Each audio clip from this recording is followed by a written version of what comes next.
आपल्या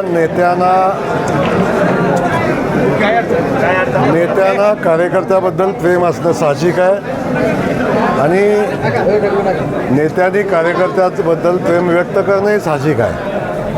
तर एक गोष्ट आपण लक्षात घेतली पाहिजे की निवडणूक लढवत असताना पार्टी ज्या लोकांना उमेदवार म्हणून निवडते त्या लोकांच्या पाठीशी उभं राहणं हे पार्टीतल्या प्रत्येक कार्यकर्त्याची जबाबदारी असते.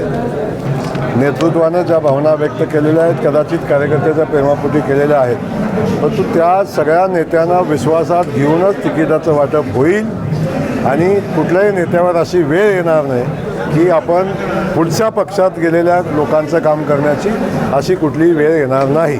युतीबाबत मागणी केली, शिवसेनेनं 50 जागाची मागणी केलेली आहे. ती मला वाटतं त्यामध्ये सुधारणा होणे आवश्यक आहे. युतीची चर्चा चालू आहे. आज मी सोलापूरला पोचल्यावर त्याची चर्चा होईल आणि जर दोन्ही बाजूनं सगळ्या गोष्टी मिळून जुळून आल्या तर नक्की महायुती होईल. तर एक गोष्ट लक्षात घेतली पाहिजे की सोलापूर शहर हे भारतीय जनता पक्षाचा बालेकिल्ला आहे.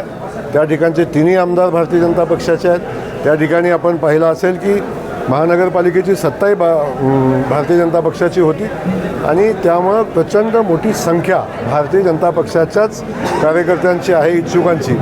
त्यामुळं ही गोष्ट आपण लक्षात घेतलीच पाहिजे आणि त्याचा विचार करून सगळ्या कार्यकर्त्यांना माहितीच्या लोकांना न्याय देणं तसं खूप जिकिरीचं अवघड काम आहे. तरीसुद्धा आम्ही युती करून पुढे जाण्याचा प्रयत्न करू.